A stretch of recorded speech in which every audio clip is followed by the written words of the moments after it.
Out where the land stretches wide and justice rides slow, a quiet cowboy named Levi Grant never asked for trouble. But when he finds a shivering boy hiding near Sweet Willow Creek whispering, "They took Mama," Levi knows he can't just ride on. In a dusty town where money speaks louder than truth, a powerful rancher and a crooked judge are working hand in glove to tear a mother from her child and seize her family land. The boy's mother, Nora, stands alone, branded unfit, outnumbered, and nearly out of hope. But Levi's no stranger to silence, and he carries more than grit in his saddlebags. With the help of a dusty law book, a retired clerk, and a forgotten tithe ledger, Levi digs deeper. What he uncovers could topple a land scheme years in the making and reunite a family on the brink. Can one cowboy outwit corruption and ride justice straight through a courtroom? Stick around to find out.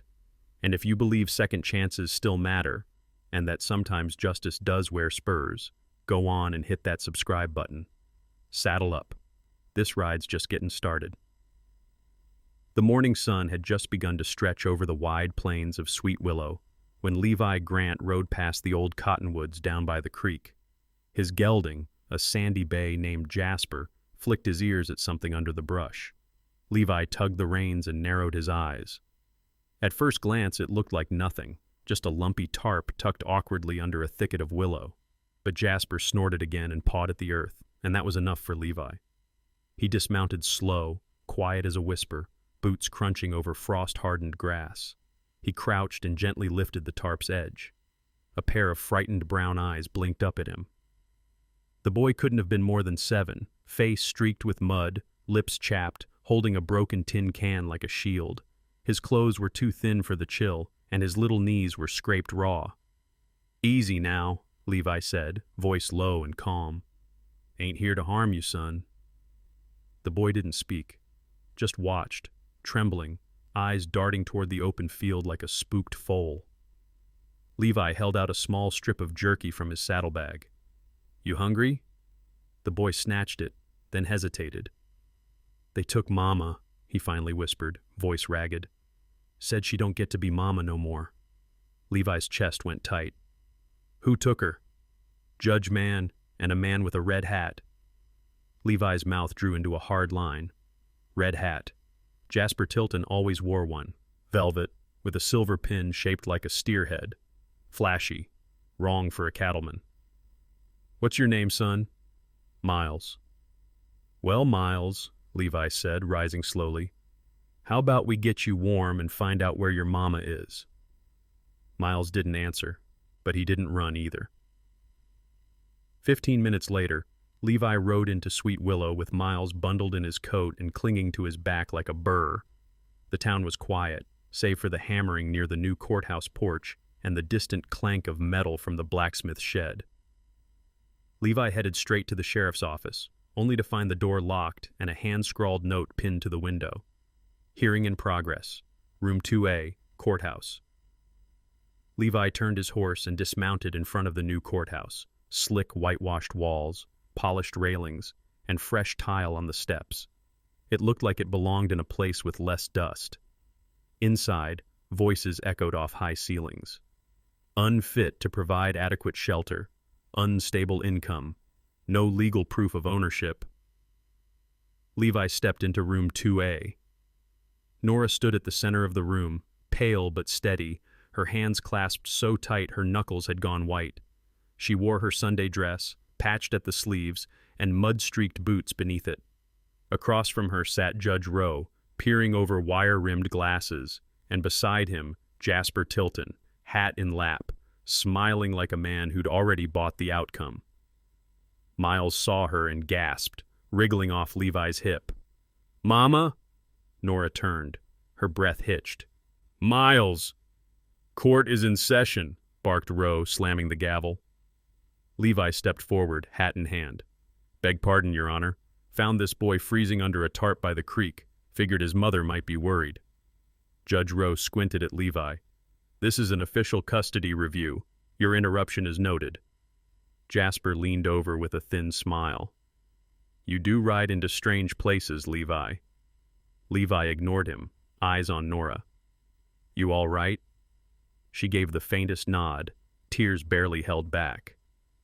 Rowe cleared his throat. "We'll proceed. Miss Whitlow is declared provisionally unfit pending financial resolution of the debt left by her late father. Property to be reassigned to the land board under emergency auction law." Levi's jaw tensed. Auction law. He stepped back, but not before he caught it. A quiet exchange. Tilton sliding a paper across the table, Rowe glancing at it and nodding. And Levi knew then. This wasn't justice. It was business. And they'd picked the wrong cowboy to do it in front of. Levi didn't sleep that night. Not really. He sat on his porch long after the stars came out, the creak of the rocking chair steady under him, a pot of coffee gone cold on the step. Miles lay curled in a spare bed inside, wrapped tight in an old quilt, worn out from fear more than the ride. Levi kept thinking about Nora's face in that courtroom, eyes fierce even while her hands shook. And Tilton, sitting there smug, like the world owed him everything. By sunup, Levi saddled Jasper and rode toward the Sweet Willow Library, a squat brick building left over from better years.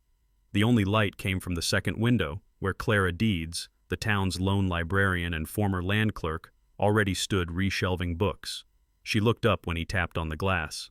"You're early," she said, unlocking the front door with a jingle of keys. "You're always earlier," he replied with a faint smile. She set her stack down. "Let me guess. This has to do with Jasper Tilton and that land grab he's calling legal?" Levi nodded.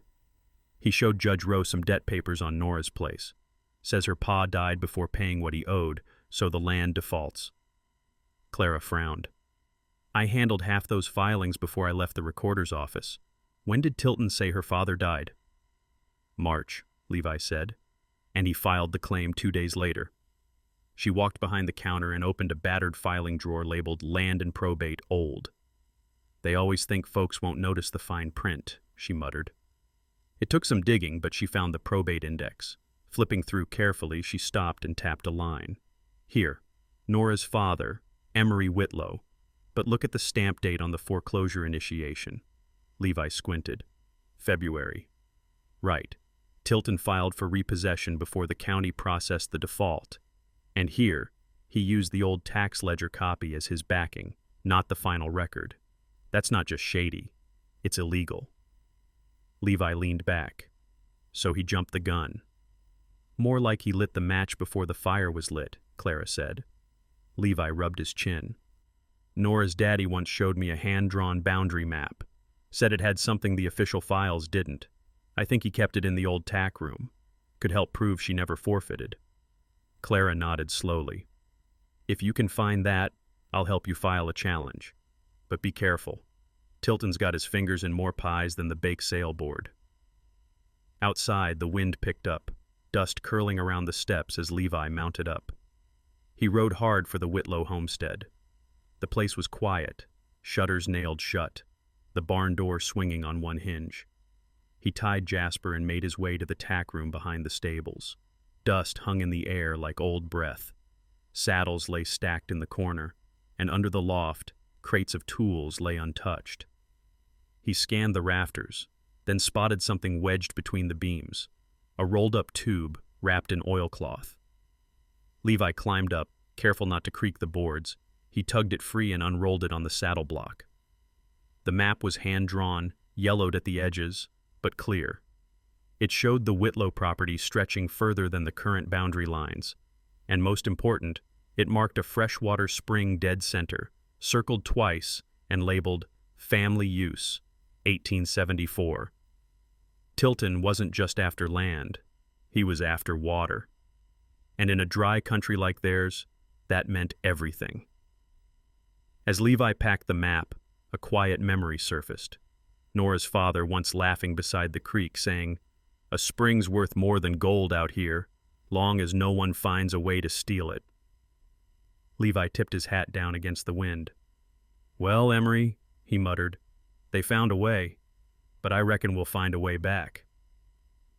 By mid-morning the next day, Levi returned to Nora's homestead with the rolled-up map tucked under his coat. The wind stirred faintly through the brittle grass as he tied Jasper by the barn, careful not to spook the chickens scratching in the dirt. Inside the house, Nora was bent over the hearth, stirring a pot of beans. Her sleeves were rolled past her elbows, face smudged with ash, and her jaw set firm. She looked up when he entered, brushing a loose strand of hair behind her ear. "Miles is out back feeding the goats," she said without being asked. "Didn't sleep much last night." Levi nodded. "Neither did I." He laid the map on the table, smoothing the brittle paper flat. Nora's eyes widened. "Is that?" "Your father's," Levi confirmed. "Found it where he left it, tucked in the rafters." She knelt beside him, fingers hovering over the ink lines. "He marked the spring." "Twice," Levi said. "And that spring's smack in the middle of your property, not Tilton's, which means his cattle troughs shouldn't be running full." Nora sat back, slow. "We never registered it. Daddy said it wasn't necessary. We'd always used it, every season." "That's where he was wrong," Levi murmured, "and where Tilton saw his opening." Nora's shoulders sagged, and for a moment she looked more tired than he'd ever seen her. "What good is a map if the courthouse already decided we're nothing but squatters?" "Maybe nothing," Levi said, "unless we pair it with someone who can read law." He tapped the table once. "I know just the fella." The next day, Levi rode south to the edge of Horseshoe Bluff, where a tiny shack leaned sideways into the wind. The fence posts around it had long since collapsed, but the door still held. He knocked once. A cough answered him from inside. Then, "If you ain't carrying whiskey or news of the afterlife, I ain't interested." Levi grinned. "Hank? That you?" The door creaked open. A wiry man with a white beard and suspenders squinted into the sun. "Well, I'll be. Levi Grant. Thought you swore off visitin' old Coots. Today's the exception." Hank Walker had once served as clerk on the Sweet Willow Water Board. He knew the flow patterns, rights, and rulings better than anyone west of the county line, at least before he retired and moved to live off baked beans and stubbornness. Inside, Hank poured coffee and leaned over the map Levi unrolled across the kitchen counter. This ink's Whitlow's all right. He had a real crooked left curl when he wrote his W's." "You remember that?" Levi asked. "I remember every land dispute I ever filed," Hank said, matter of fact. "That spring, Sweet Willow Run, was recognized by the county but never contested. That means its use falls under ancestral homestead." "So Tilton can't legally claim it?" "Not unless Whitlow signed away water rights," Hank said. "And as far as I know, he didn't." Levi exhaled slowly. "That's good." "Better than good," Hank said, limping over to a drawer. He pulled out a cracked envelope, yellowed with age. "He left this with me before he passed. Told me to give it to Nora if anyone ever came after the land." Levi's brow furrowed. "You never mentioned it?" "Didn't think she'd need it. Turns out I was wrong." He handed Levi the envelope. "Says, only open if my debt's used against my daughter." Levi turned it over in his hands, the seal still intact. "Thank you, Hank." Hank shrugged. "You tell Nora her daddy had more sense than this town gave him credit for. And Levi..." "Yeah?" "You go up against Tilton, don't just take a shovel. Take dynamite." As Levi stepped outside, the wind stirred up again, this time from the north, sharper and colder, like something was coming. And Levi knew. The fight for that spring hadn't even started. Sweet Willow's annual church bake sale wasn't usually a place for trouble. Women brought peach pies and jars of homemade preserves, children ran wild with sticky fingers, and the pastor tried to keep everyone from stepping on the flower beds. It was a Sunday tradition, simple and sacred. But this Sunday, trouble came anyway. Levi arrived just past noon, Miles at his side and holding a plate of cinnamon cookies Nora had made before the storm hit their barn last spring. They looked a little rough, but smelled sweet enough to turn heads. Nora stayed back, helping the Reverend's wife with lemonade, though Levi could tell her eyes never stopped scanning the crowd. Judge Rowe stood near the prize pie table, sipping cider like he didn't have the power to ruin lives with a single gavel tap. Jasper Tilton was right beside him, his red hat shining under the sun like a rooster ready to crow. They shook hands with ranchers, nodded politely at townsfolk, and posed beside the new donation plaque for the schoolhouse roof, paid for entirely, of course, by Tilton. Levi didn't smile, didn't wave. He just walked straight to Reverend Cole, who stood sorting baked goods with chalky fingers. "Reverend," Levi said quietly, "need a word." The older man glanced up. "Let me guess, this about the Whitlow mess?" Levi nodded. "We found the spring, found the map, and we found something else." He handed the Reverend a folded page, photocopied from the church's old tithe ledger. It was stamped and signed, dated 2 weeks before Emery Whitlow passed. "That ledger shows Emery paid off his debt in full," Levi said, "and Tilton's name is right there, witnessed it." Reverend Cole studied the paper for a long moment. Then he let out a quiet sigh. "I remember this.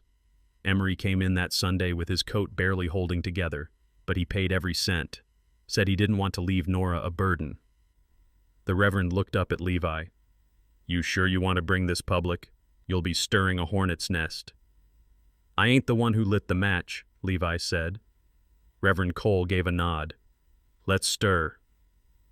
The bake sale was in full swing when Reverend Cole stepped up to the wooden podium next to the raffle table and tapped the microphone. "Folks," he said, voice carrying steady, "before we draw tickets, I've got a few words." The crowd quieted. Tilton glanced over, puzzled. "This church ledger here," Cole held up the page, "shows that Emery Whitlow paid off his debt before he passed, every dime, with Mr. Tilton as witness." Murmurs broke out instantly. Tilton stepped forward. "That's an old page, out of context, and this ain't the time or place." But Cole kept going. "And yet, we've got Judge Rowe ruling Nora Whitlow unfit and her land being pushed into foreclosure. I ask, how can that be when the debt was settled?" All eyes turned to the judge now. Rowe shifted uncomfortably and cleared his throat. "The court only rules based on documents submitted. If new evidence comes to light, that will be taken under advisement." "You mean buried like last time?" someone in the crowd called. A wave of whispers and side glances followed. Levi stood silent, arms folded, watching as the weight of public doubt shifted. People who once looked the other way were now glancing at Tilton's red hat like it might carry the stink of guilt. Nora stepped beside Levi, eyes lifted toward the Reverend. "They always said my father was an honest man," she said, voice clear. "This proves it, and I won't let his name be used to steal what he built."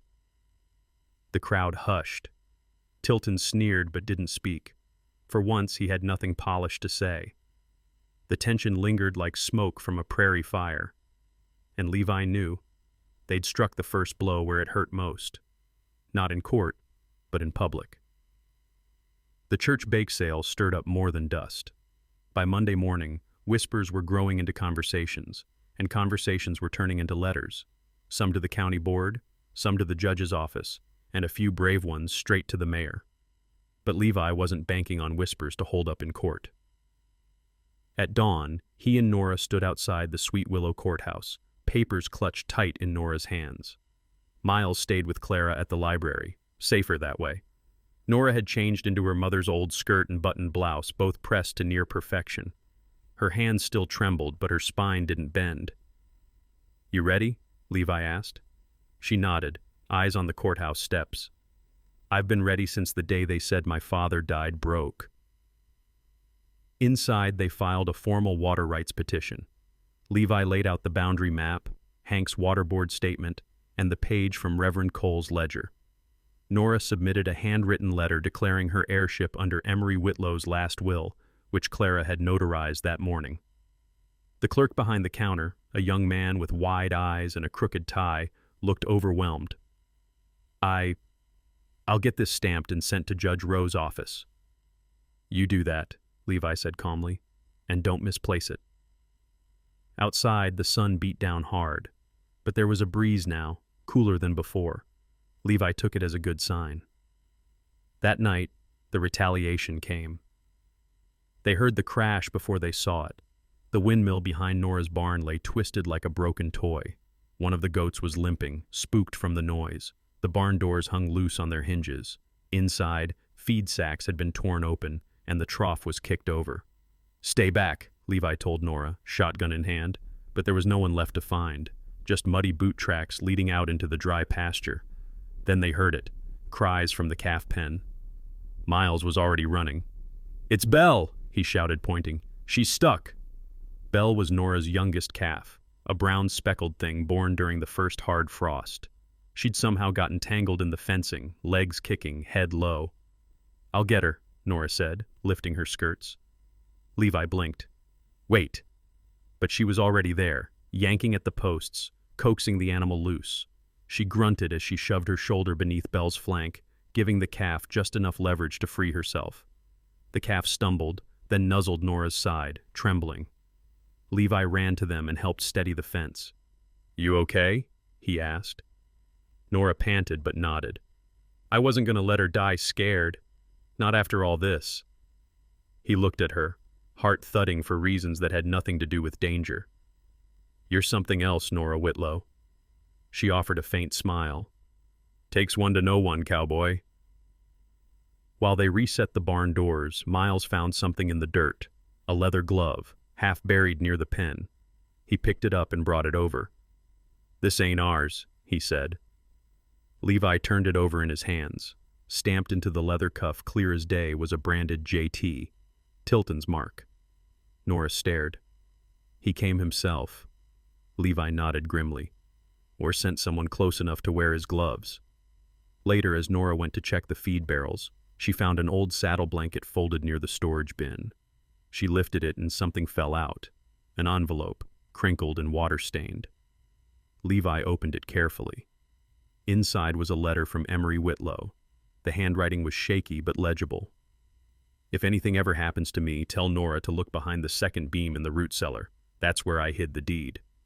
Levi and Nora locked eyes.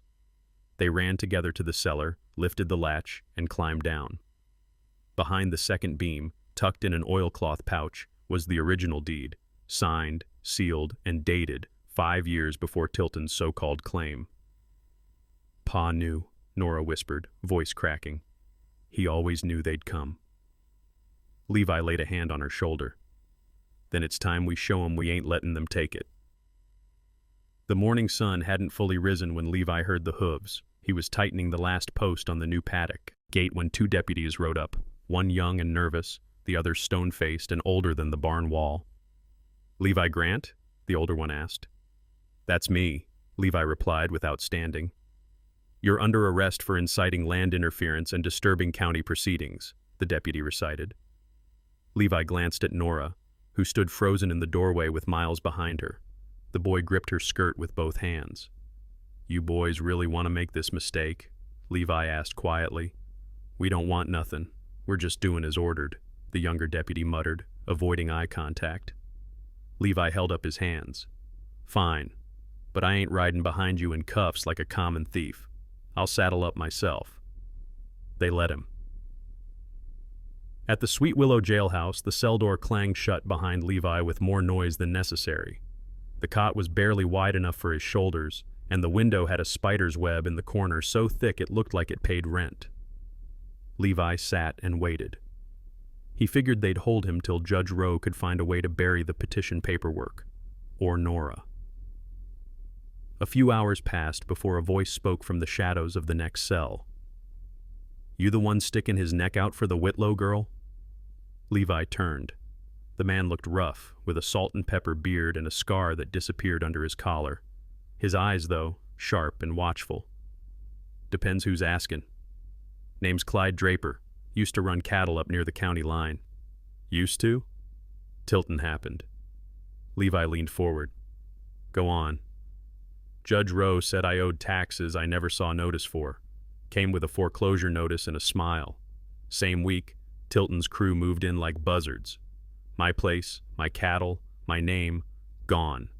I ain't got a penny, but I got memory." Levi nodded slowly. "You got proof?" Clyde reached under his cot and pulled out a small oilskin pouch. Inside were carbon copies, faded but legible, receipts of payments made.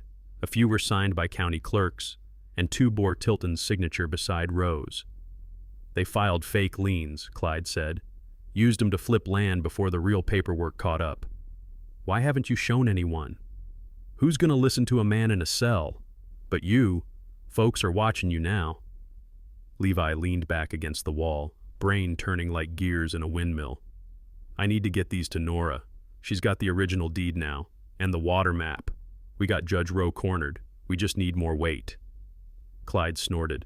Weight's in those copies. That evening, while the sky dimmed to burnt orange, the cell door creaked open. Clara stood outside, holding her handbag like it might bite. I told the clerk I needed to speak with you. Brought supper too, she said, lifting a basket.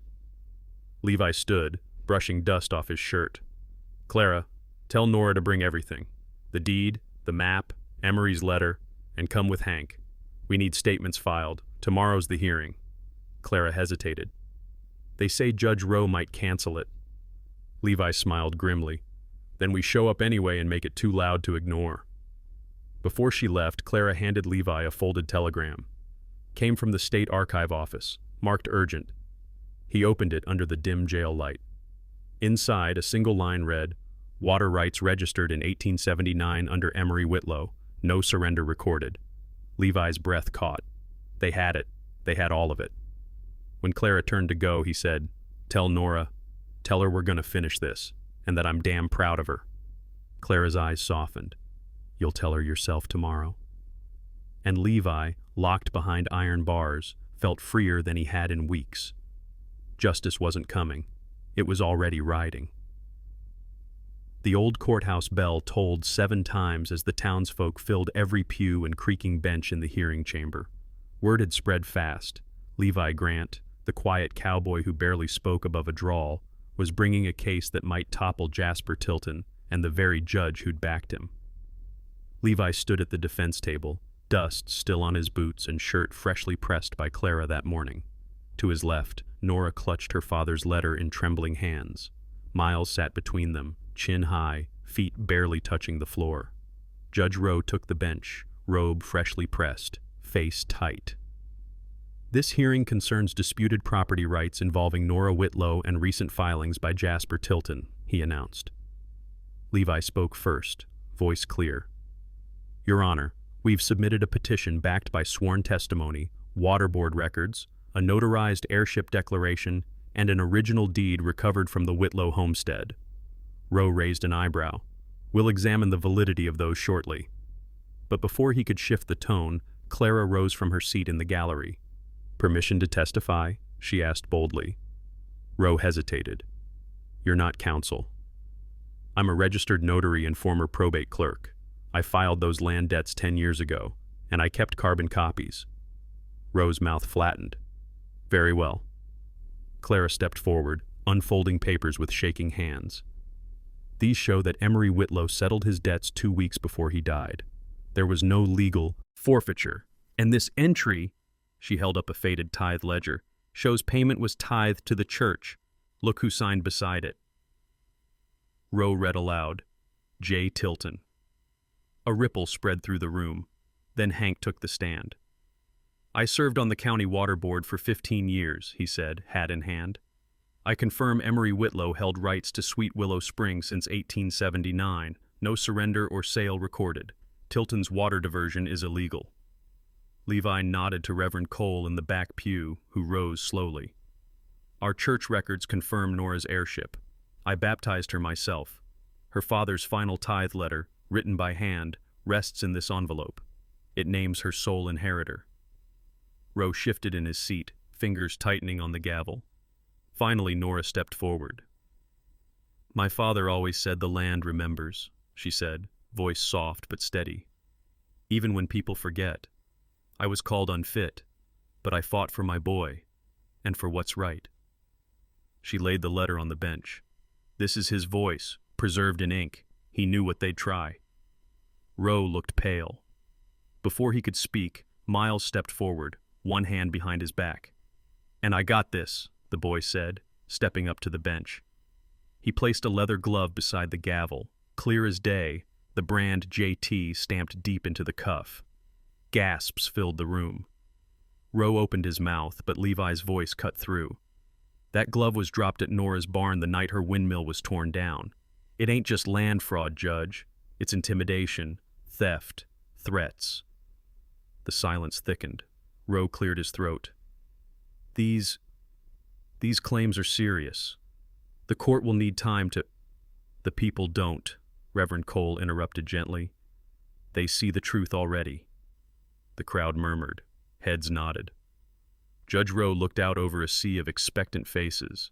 Neighbors, ranchers, mothers with children on their laps. No fancy lawyers, just folk with memory and grit. After a long pause, Rowe exhaled. This court places a temporary hold on all Tilton land actions. The water diversion is to cease immediately. A formal investigation into fraudulent filings will proceed. Nora let out a breath she'd been holding for months. Levi looked over at her, then down at Miles. The boy whispered, "Did we win?" Levi crouched beside him, ruffling his hair. "Not yet, son, but we just made sure they heard us." The sun hadn't even cleared the church steeple when word spread like prairie fire. Judge Rowe was stepping aside, and the circuit court was sending someone new to oversee the case. By noon, the courthouse posted it in writing. Nora stood in front of the town mercantile, the paper still fluttering in her hand, stunned. Her land, her father's spring, was safe for now. But it didn't feel like a victory yet. Not until the name Tilton came off every record it had no right being on. Levi stood beside her, hat tipped low against the rising heat. "It's startin', Nora," he said. They pulled the thread. Rest's gonna unravel. And unravel it did. That very afternoon, Jasper Tilton was ordered to appear before a panel of state-appointed auditors. Turns out Levi wasn't the only one digging. Reverend Cole had quietly gathered sworn complaints from other ranchers. Clara had submitted the tithe ledger to the regional courthouse.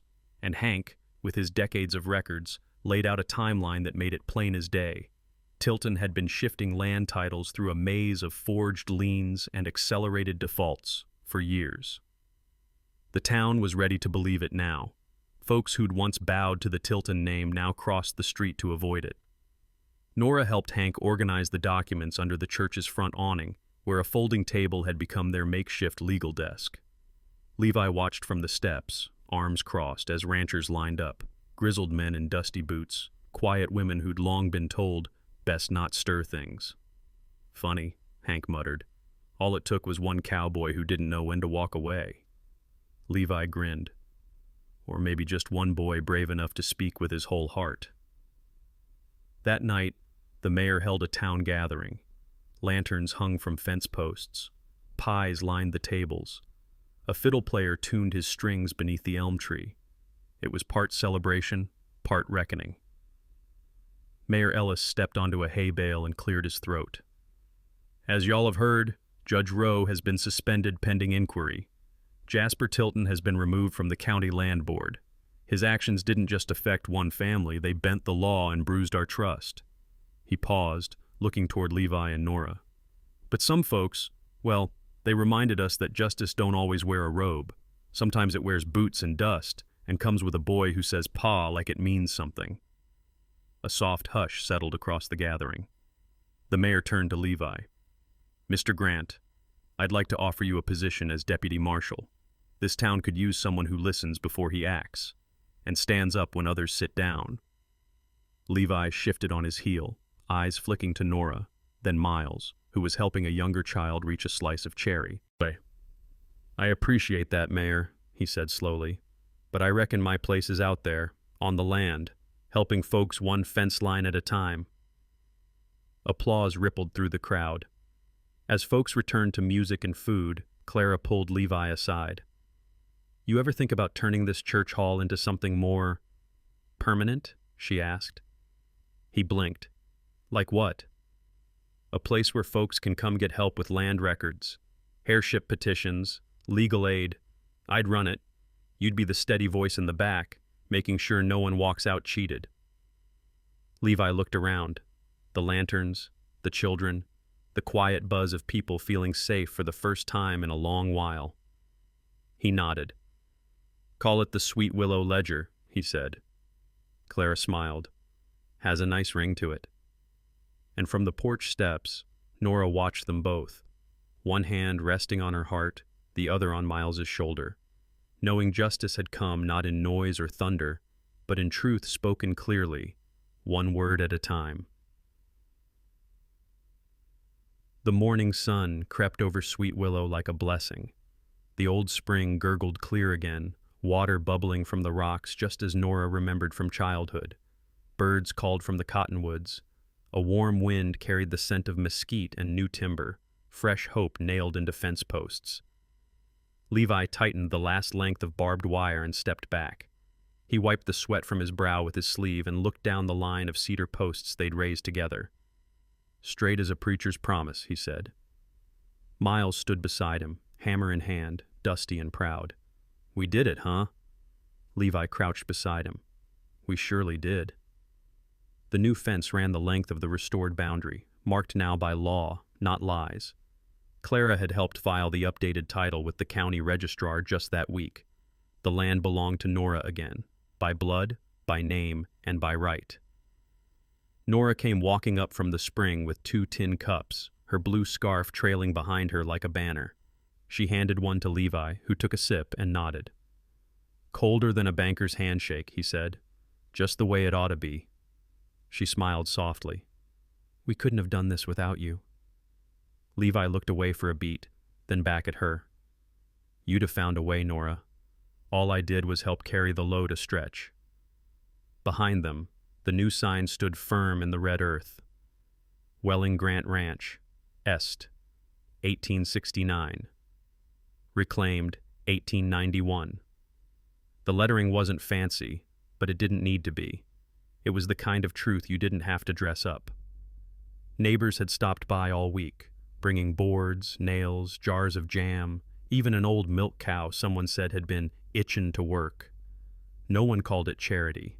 Around Sweet Willow now, folks called it justice.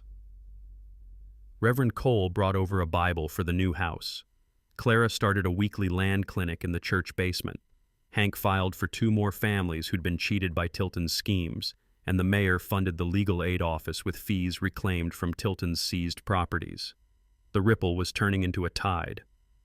As the sun climbed higher, Levi walked the fence line again, checking every knot and staple. Miles followed close behind, kicking up dust and questions. "Pa," Miles said, testing the word like a pebble on his tongue. Levi slowed. "Yeah? You think maybe someday I could be a cowboy like you?" Levi smiled. "You already are, son. Ain't about the hat or the boots. It's about doing what's right even when it's hard, standing by folks when they're scared, and keeping your word even when no one's looking." Miles nodded, solemn as a judge. They reached the end of the line where the spring-fed trough glinted in the sun. Levi turned to head back, but Miles tugged at his vest. "Pa," he said again, firmer this time. Levi knelt, level with him. "You sure about that?"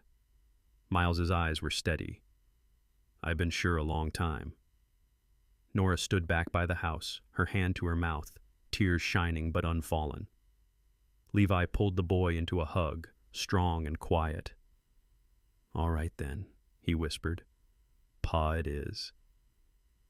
That night, the stars over Sweet Willow shimmered like they hadn't in years. The land was still, the wind calm. Inside the little ranch house, Nora placed 3 plates on the table. No judge, no titles, just family. And outside, that sign stood tall, wood against sky, story against silence. The Welling Grant Ranch was more than a name now. It was a promise, a fence line no man could cross, a beginning drawn not with ink, but with truth, trust, and a cowboy who knew that justice didn't come easy, but it came if you stood long enough to meet it.